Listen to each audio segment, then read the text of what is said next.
Assalamualaikum warahmatullahi wabarakatuh. What's up everyone? Annyeong 여러분. Sumimasen, konnichiwa. Hai. Selamat datang di mata kuliah Kodamas Asinkronus. Perkenalkan, kami dari kelompok 1B yang beranggotakan 3 orang. Dengan saya sendiri, Rehan Abu Supriyatna, dan juga teman saya. Saya Muhammad Rizky Wahyudi. Dan juga Saya Wanda Iliana. kami di sini akan membahas tentang peranan teknologi di bidang pendidikan. Sejak pandemi COVID-19 mulai melanda dan nyaris melumpuhkan aktivitas semua negara, khususnya dunia pendidikan, para guru maupun dosen dituntut menjadi kreatif dengan mulai memanfaatkan berbagai teknologi yang sudah ada untuk tetap bisa melaksanakan pembelajaran dengan siswa-siswa mereka. Salah satunya yakni pemanfaatan media elektronik sebagai alat bantu dalam aktivitas pembelajaran atau yang biasa kita kenal dengan e-learning. Merupakan salah satu bukti bahwa teknologi sangat mempengaruhi proses pembelajaran. Yang berawal dari tatap muka kini beralih menjadi tatap maya, yang berawal membutuhkan media kertas kini beralih menggunakan media gadget. Lalu, ada apa aja sih penerapan teknologi lainnya di dunia pendidikan? Penasaran? Check it out.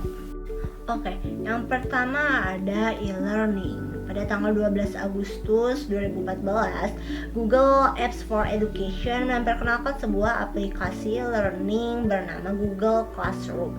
Pendidik bisa membuat kelas mereka sendiri dan membagikan kode kelas tersebut kepada para siswanya. Google Classroom ini diperuntukkan untuk membantu siswa mengatasi kesulitan pembelajaran, untuk guru agar bisa memberikan pelajaran dan tugas tanpa harus hadir ke kelas. Dengan kata lain, Google ingin menciptakan aplikasi ruang kelas di dunia digital. Sebelumnya kita ketahui ya, media pembelajaran utama di sekolah maupun perkuliahan menggunakan papan tulis dan mengumpulkan tugas menggunakan media kertas. Namun dengan adanya inovasi teknologi dengan hadirnya Google Classroom ini membuat semua hal pembelajaran menjadi lebih mudah karena tidak dibatasi ruang dan waktu. Jadi pembelajaran bisa dilaksanakan dengan metode pembelajaran jarak jauh. Nah, namun di sisi lain ada tantangan tersendiri di aplikasi ini, yakni jaringan internet yang harus stabil. Beberapa siswa merasa terbebani untuk menggunakan data internet pribadi karena faktor keuangannya. Oke teman-teman, yang selanjutnya yaitu peran komputer di bidang pendidikan yang kedua, presentation technology. Apa itu presentation technology? Teknologi presentasi untuk menampilkan slide dan mempermudah guru untuk memperjelas materi. Nah, balik lagi ke studi kasus dulu. Nah, di studi kasus awalnya ini guru dan dosen menjelaskan, menulis, menggambar dan sebagainya melalui papan tulis. Dan ini merupakan relatif lambat dan terlalu monoton untuk dilihat siswa. Bagaimana solusinya? Nah, dengan presentation technology ini. Presentation technology ini ada software dan aplikasinya yang mendominasi, yaitu Microsoft PowerPoint, Prezi, dan Canva. Lalu bagaimana kasus yang seperti matematika harus coret-coret? Nah, untuk rekomendasinya yaitu Google Jamboard untuk coret-coret dan sudah terhubung dengan Google Meet. Lalu selanjutnya bagaimana cara menampilkan Google Slide ini? Untuk presentasi ini, untuk menampilkannya ada 3 metode, yaitu pakai proyektor atau infocus, yang kedua pakai papan tulis elektronik, dan yang ketiga seperti zaman sekarang atau masa daring ini menggunakan Google Meet dan Zoom. Nah, penting bagi dosen dan mahasiswa dan juga guru dan siswa dalam membuat presentasi ini menjadi kreatif dan tidak monoton seperti zaman dulu gitu. Oke teman-teman, kita lanjut ke yang ketiga, peran komputer di bidang pendidikan, yaitu MOC. Apa sih MOC? Massive Open Online Course. Artinya kursus online terbuka besar-besaran. Anggaplah di saat saya sebut MOC, teman-teman mengartikannya sebagai kursus online agar dapat memahami apa yang saya sampaikan. Lalu, studi kasus apa sih yang menghasilkan MOC? Nah, pada awalnya MOC dibuat untuk mengatasi masalah meningkatnya jumlah mahasiswa yang ingin mengenyam di pendidikan tinggi. Meningkatnya jumlah mahasiswa ini mengharuskan perguruan tinggi menyediakan kelas besar atau banyak kelas paralel. Nah, itu bukan solusi yang terbaik dari yang terbaik. Nah, sedangkan emosi ini dapat tersedia untuk ribuan bahkan jutaan siswa yang berada dimanapun di dunia. Terlebih, siswa tidak perlu terdaftar di lembaga akademik tertentu, gitu. Nah, mereka bisa saja menjadi orang biasa yang tertarik pada mata pelajaran tertentu. Bukankah ini akan menjadi langkah besar menuju peningkatan penyebaran pengetahuan di seluruh dunia? Emosi merupakan contoh sumber daya penelitian yang berada di ranah publik atau telah dirilis di bawah lisensi kekayaan intelektual yang mengizinkan penggunaannya gratis, free. Nah, salah satu situs emosi berkualitas adalah gratis. Namun gratis saja nggak cukup. Untuk mengukur kualitas situs emosi tersebut secara objektif, dibutuhkan parameter atau ukuran nilai secara kualitatif dan kuantitatif. Cara penyajian konten, jumlah materi, institusi pendukung, total kunjungan situs, dan popularitas media sosial. Nah, situs emosi terbaik di dunia apa aja sih? Nah, saya akan menampilkan situs emosi terbaik di dunia, yaitu ada Coursera, edX, FutureLearn, dan Swetang X. Nah, yang paling mendominasi yaitu Coursera. Nah, kok bisa sih? Kok launch date-nya rata-rata 2012? Karena memang emosi ini dibuat dan ada idenya di 2012. Nah, lalu bagaimana di Indonesia? Apakah ada emosi terbaik? Ada, yaitu Indonesia X. Nah, teman-teman, pemanfaatan teknologi di bidang pendidikan selanjutnya adalah media sosial. Kenapa media sosial? Yang pertama, karena media sosial itu banyak digunakan oleh seluruh kalangan masyarakat. Yang kedua, karena penggunaan media sosial sangat mudah dipahami oleh semua kalangan usia. Dan yang ketiga, berdasarkan kondisi ini, pada masa kali ini, pada masa COVID-19, proses pembelajaran harus dilakukan secara daring. Oleh karena itu, penggunaan media pada proses pembelajaran sangatlah penting. Di sini, media sosial turut menjadi bagian penting karena media sosial banyak digunakan oleh sekolah-sekolah maupun perguruan tinggi dalam proses pembelajaran daring ini. Nah, apa sih teknologi yang digunakan? Teknologi yang diterapkan pada saat ini adalah contohnya WhatsApp dan Instagram. Nah, teman-teman, mari kita bahas tentang Instagram dan WhatsApp. Yang pertama, dari sisi sejarah, yang pertama WhatsApp. WhatsApp didirikan oleh Brian Acton dan John Combe pada tahun 2009. Sedangkan Instagram didirikan oleh Kevin Systrom pada tahun 2010. Nah, kemudian dari sisi pengertiannya nih, berdasarkan website resmi WhatsApp, WhatsApp merupakan plesetan dari kata WhatsApp. WhatsApp, WhatsApp. Nah, contohnya pada saat kita memanggil teman nih, WhatsApp guys, gitu, atau WhatsApp bro, yang artinya apa kabar. Lebih jelasnya, WhatsApp merupakan aplikasi penyedia layanan bertukar pesan dan panggilan secara sederhana yang tersedia di seluruh dunia. Sedangkan Instagram merupakan aplikasi untuk berbagi foto dan video dan memungkinkan untuk pengguna mengambil foto dan video dan menyebarkannya di berbagai jejaring sosial. Nah, dari sisi manfaatnya nih, WhatsApp dapat mengirim dan menerima berbagai media seperti teks, foto, video, dokumen, dan lokasi. Juga dapat melakukan panggilan suara dan panggilan video.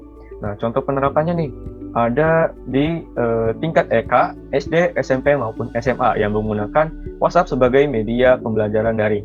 Contohnya, menggunakan fitur grup chat dalam WhatsApp untuk melakukan pengawasan dan juga melakukan forum diskusi oleh guru dan siswanya. Kemudian, pada aplikasi Instagram, manfaatnya untuk berbagi foto dan video. Nah, contoh penerapannya adalah banyak sekolah dan juga perguruan tinggi menggunakan Instagram sebagai media menyebarkan informasi-informasi terkait sekolah dan perguruan tinggi tersebut. Nah, itu teman-teman, itu adalah contoh media sosial dalam pemanfaatan teknologi di bidang pendidikan. Selanjutnya, penyalahgunaan teknologi di bidang pendidikan. Kasus siswi Amanda, korban cyberbullying. Oke, di sini ada kasus Amanda Tooth. Berawal dari percakapan dengan teman baru di media sosialnya pada tahun 2010, Amanda terbujuk untuk memperlihatkan bagian sensitif dalam tubuhnya kepada pelaku via webcam. Tak disangka pelaku sempat merekamnya untuk mengancam Amanda agar mau berbuat lebih jauh. Pelaku mengancam akan menyebarkan foto yang direkamnya ke teman-teman Amanda jika tidak bisa memenuhi permintaan sang pelaku.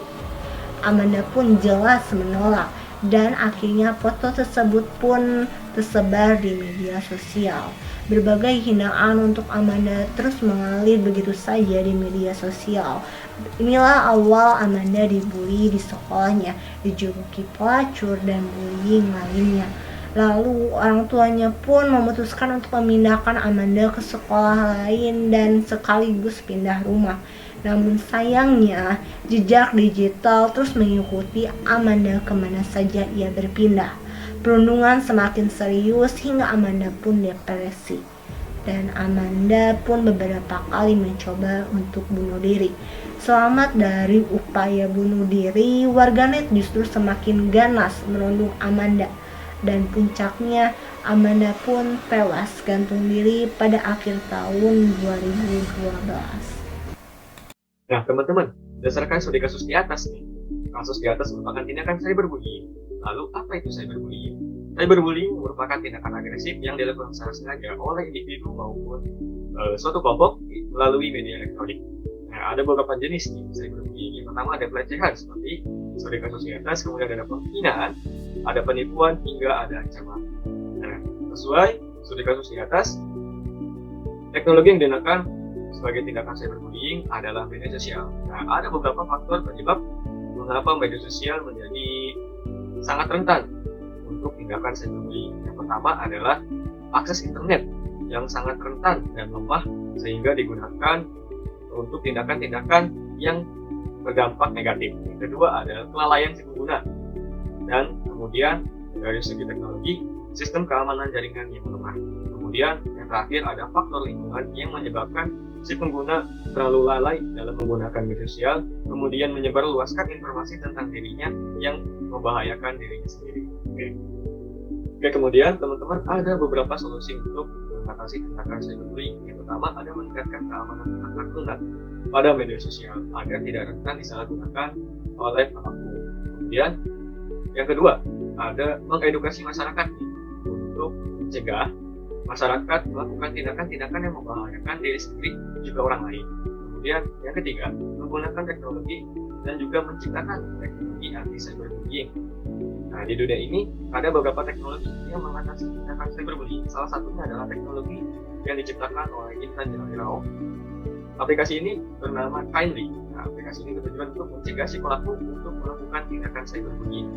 Kemudian di Indonesia sendiri ada teknologi bernama bully.id yang diciptakan oleh Agita Pasaribu. Nah, teknologi ini bertujuan sebagai ruang edukasi dan juga ruang pengaduan untuk korban tindakan cyberbullying agar melakukan pengaduan atau sosialisasi dan juga edukasi secara aman. Kemudian yang terakhir ada menegakkan hukum undang-undang yang lebih keras dan hukuman yang lebih tinggi. Nah, di Indonesia sendiri, hukum yuridis tentang tindakan cyberbullying yaitu terdapat pada pasal 27 Undang-Undang ITE.